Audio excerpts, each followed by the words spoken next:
آنے والے وقتوں میں وہ مذاہب، وہ مسالک اور وہی مکاتب فکر زندہ رہیں گے، انہی کا نام و نشان رہے گا جو سنجیدگی کے ساتھ علم سے تعلق رکھتے ہیں اور جن کے علم کی بنیاد علوم القرآن اور علوم الحدیث پر۔ اس پورے موسوعہ میں مجموعی طور پہ 14 کتابیں ہیں جو علوم الحدیث پر ہیں۔ حضور کا یہ فرمان کہ یہ قرآن ہے، اسی کو حدیث کہتے ہیں۔ قرآن کے باب میں ایک متن نازل کیا، اس کو قرآن کہتے ہیں۔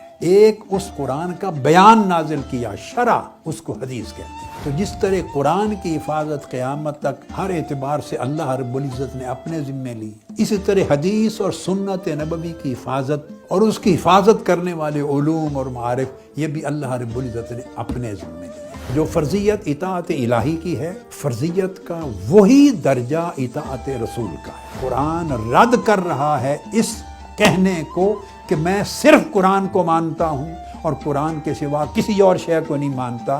حدیث کی 63 اقسام کا ذکر کیا، یہ ایک نئی چیز ہے۔ حدیث ضعیف کے 40 مرتبے ہیں، الگ الگ اقسام۔ صرف لفظ حدیث ضعیف کہہ کر حدیث کو معاذ اللہ رد کر دینا، یہ بہت بڑا فتنہ ہے حدیث کے انکار کا۔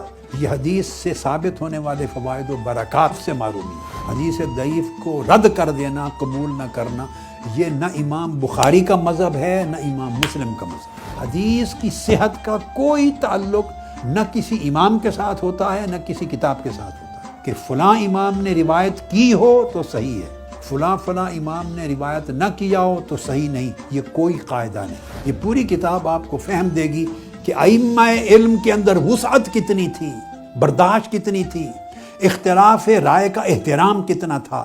یہ جو تانا دیا جاتا ہے منکرین حدیث کی طرف کہ 250 سال تک تو حدیث لکھی نہیں گئی تھی، تو 5ویں جلد پوری اس پر ہے کہ یہ تانا اور تہمت اور قول بھی باطل ہے، غلط ہے، جہالت پر مبنی ہے۔ حدیث عہد رسالت مآب میں ہی لکھی گئی تھی، حتیٰ کہ 41 صحائف ایسے ذکر کیے ہیں جو صرف صحابہ کرام کے پاس تحریری تھے۔